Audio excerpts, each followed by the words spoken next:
Welcome to In Our Tax Time, a series of conversations with senior and influential figures in the tax profession. I'm John Whiting, and our aim in these series of talks is to look at some of the events that have really shaped the tax system, the tax profession that so many of us work in now. And today I'm talking to Stary, who of course is very well known as a lawyer, as a solicitor. Erica, if you didn't make QC, you're still very definitely the definition of learned in the law. So a long and distinguished legally based career. But did you set out planning to do tax law or indeed solicitor in general? I had no intention of being a lawyer at all. My plans had been to go to university, but I hadn't allowed for the fact that my stepmother thought I should leave school at 16 because, as she said, education's wasted on a girl, you'll get married. Oh, right. So I spent a very frustrated year wondering what to do with myself and discovered I could become a lawyer on my O-levels. And persuaded my nonplussed parents that that's what I was going to do. And so you signed up in those days, very traditional, presumably 5-year articles? Or... That's correct, yes. And during that time found out about tax? Or? Yes, the firm I was articled with was a small firm in a small town in Lancashire. But we were very commercial. We acted for a vast number of the mills in the cotton trade, and from that had sprung off a number of other public companies. And so we did a huge amount of commercial work, including tax. Right. And the way I got into tax was completely accidental, because what actually happened was the article clerks were deemed to be suitable people for filing the loose leaves, unlike the typists. And I would sit in the little library we had in the senior partner's room doing the loose leaves, but at the same time reading anything else that was there that was interesting, including taxation. And I found in taxation the Reader's Forum, and I thought that was wonderful. I liked the idea that you could write in this week with a query and tomorrow some wonderful person would have answered it. Totally fascinated. I read these Reader's Forums every week once I discovered them. And I found tax very interesting. Because obviously you related it to this, and this linked to the commercial aspects of their work generally. It did, and we had a tax managing clerk, as they were called in those days, on board, who was very, very, very knowledgeable indeed. And he would talk to me as well, because I started to go to talk to him about it. And that was really my introduction into tax. And what I liked about it in particular, there were two factors. One was I liked the change, because as I've already said, I get bored quite quickly. And two, I liked the fact that the people in tax were very prepared to share. They're givers.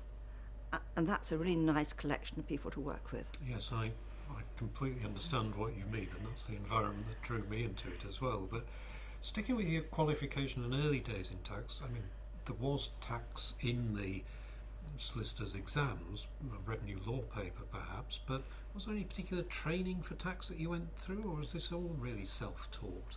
It's all really self-taught. I mean, in my articles, because we had this vast commercial practice, we also had a vast trust practice. And so I would be doing tax returns for trusts. There was also an amazing return you had to do in those days on Schedule A, which was everybody who owned property had to give a Schedule A return. And they were complicated by, I seem to recall, 5 years' worth of expenses that you could average out to reduce the tax under Schedule A. Because this is Schedule A, the imputed value of your property. Yes, it's like paying tax on using your toothbrush. Yes. Slightly more complex. Yes. So that obviously drew you in, but you didn't stay as a solicitor in practice for long after you'd qualified, because you went off to, well, again, to do something rather different. Well, I moved south. I moved to London, and I felt I'd done everything by correspondence course, and I felt I needed to have more knowledge. And so I persuaded the College of Law, as it then was, to take me on as a member of staff. you persuaded them. So was this difficult?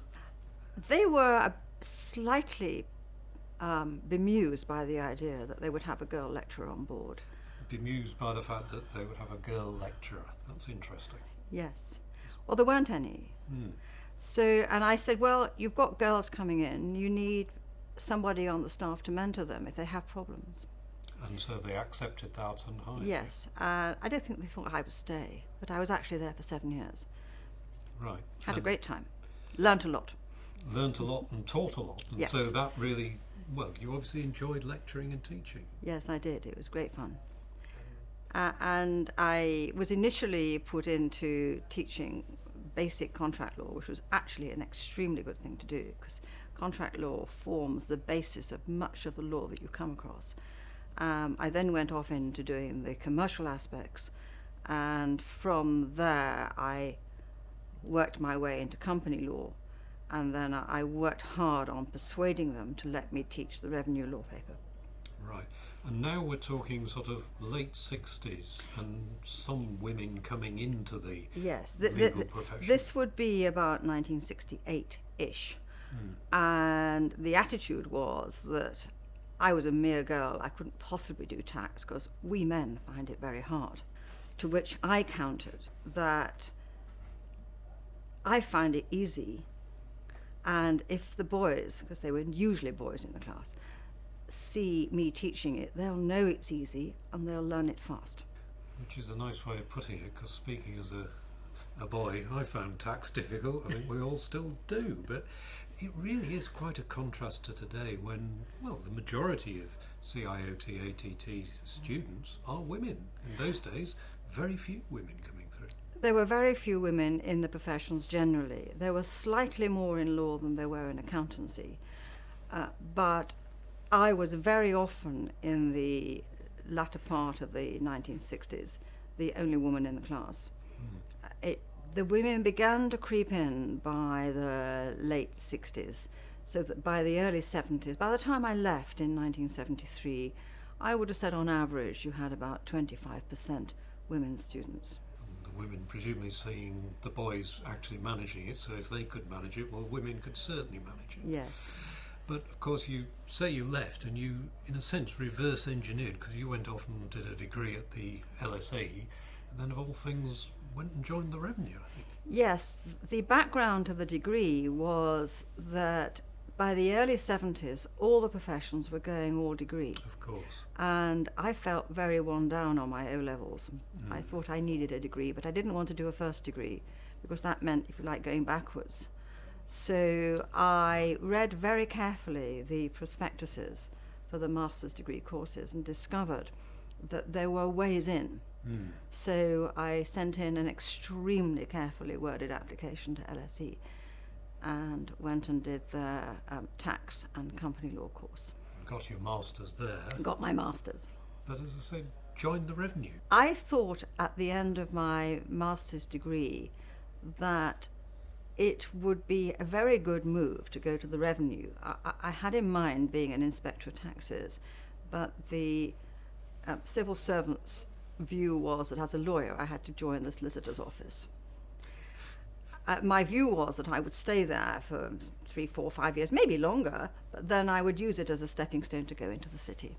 And how did you find the revenue? I mean, okay, you're in the solicitor's office, presented with a vast numbers of files and cases to work on, I guess? It was interesting. It was, the structure in those days was pyramidical, and clearly I was at the bottom of the pile. So I was one of several people who would answer to a boss who would be at the top end of the pyramid, and he in turn was in a pyramid shape going up to the solicitor. So I think he was one of 5. And so we were grouped in different groups. I did things like stamp duty and trusts. I also got sent off to do tax avoidance. I was attached to somebody else to go and do some tax avoidance. But the amazing thing about the place was on day 1 I had 2 large files on my desk and waiting for me, and one was marked urgent and the other was marked immediate. And I thought to myself, well, this is the civil service. I wonder what these words mean. And I asked my boss, and he said, don't worry about that. take as long as you like. Those are for the porter to get them to you. So that was your first bit of judgment, so Yes. very well done. But despite that interesting sidelight, you didn't stay with the revenue long. You sort of fairly rapidly moved on. I was frustrated by the way in which nothing appeared to be urgent. A lot of the work was quite interesting, but it was quite tricky because every letter you wrote had to be read by your boss. And yesterday he would tell you he wanted it done in a certain way. Today, when he read the letter, he'd change his mind. I found that deeply frustrating. But the real thing that got to the bottom of it was when I wanted 2 days off to go to my aunt's funeral up north. And they wouldn't let me go on the grounds that there were relatives who were closer than I was. And I just walked out. Yes, frustration, I can understand that. And then sort of went on to look for other opportunities. I didn't know what to do. I hadn't planned on that. No. It was rather messing up my scheme. So I decided to do a PhD and possibly go back into academia. And I got myself a tutor in the shape of Michael Flesch, who is now a well-known QC, Of course. then at Gray's Inn Tax Chambers.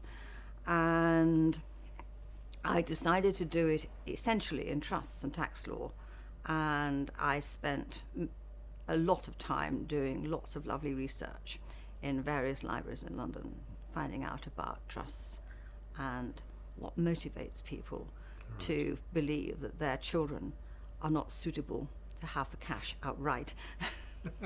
Which of course was and still basically remains the Yes, reason for it so has, many it trusts. has always been the case. Yes, contrary to perhaps what some in the revenue believe, that it's all about tax avoidance. It's all Yes. about not wanting you, not trusting your It's children. not trusting your children to look after the wealth that you've created or inherited. Right. So you picked that doctorate up en passant almost, but of course you were supporting yourself and beginning to look for other things, and this Yes. you began to get into Yes. things like British Tax Review and indeed the Institute. What happened at that time was, we're now in the mid-70s, there was one of those massive recessions. We found that my husband's business was not making very much money, so it became important for me not to be subsidised, and I went out to see what I could find to do part-time to support myself and make a small contribution. And at about the same time, I'd been contacted by John Avery Jones, who's been a wonderful mentor to me and terribly supportive. And I think what he was looking for was to see whether I'd like to go and work in his firm. Right. But out of those discussions, I acquired an introduction into the British Tax Review, and I began to work for that, and eventually becoming a joint editor with John and David Oliver. And John also introduced me into the Institute because they needed new examiners. And so I joined the examination team. So it really was, you're building a portfolio career Yes. before such things Yes. were fashionable. Yes. But And all very much founded in the law. all very much found in the law and in tax, except that, what did I do? I also did some other examining. So I examined the tax paper for what were then cost and works, now management accountants. Right. I did revenue law papers for the Law Society. I did a sort of general law paper for the Institute of Bankers and one or two other things, and alongside the Institute of Tax exams. And that start of involvement with the Institute of Tax, that sort of metamorphosed into technical officer, because let's not forget, you were the Institute's first technical officer. I was, and that again came from John Avery Jones. John was by this time working his way up to being president of the Institute. And in those days, the president's previous training would be as chairman of technical. Of course. And he concluded that the work involved in running the technical committee requires someone to help, because the quantity of requests from the revenue, if you like, for under consultative documents and things like that was beginning to increase. So he asked whether I would be prepared to do that. And I essentially thought it would be a very good thing for me to do. And this was just slightly ad hoc, paid by the hour basis, Yes, was it? yes. I would turn up to meetings. I would go with the selected group to, for example, the revenue, when we were having discussions on various things. I even appeared for the Institute at conferences which were organised sort of more generally between the revenue and other professional bodies, and I would possibly do the speaking there. Of course, we're now early 80s, and how was the Institute perceived with the revenue? I mean, did we have a good reputation then? My understanding of speaking to senior members of the board was that the Institute was becoming recognised as a good force. And I think part of the reason for that was because we always took an apolitical stance. Which, of course, remains one of our cardinal principles, both the Institute and the Association today, isn't it? Yes, I think it's essential. Yes, we're not a lobby group or pressure group. We are. No, we look to see if we can find ways to make the tax work better. Well, it comes back to you there as the first technical officer helping establish that principle, I guess. Exactly. It was a wonderful opportunity for me. And what I did in the way of lecturing for the Institute at various branch meetings and at conferences and doing the work on the British Tax Review meant that when I wanted to go back into full-time work, I had absolutely no trouble getting a job. Right. Now, Erica, we've talked through your career. I'm very conscious that what we haven't addressed is things like council member, chair of technical within the Institute, helping found the association, president of the association, helping found the Worshipful Company, master of the Worshipful Company. You've done so much. How did you fit it all in? I've been very lucky. Tax is a very well-paid job.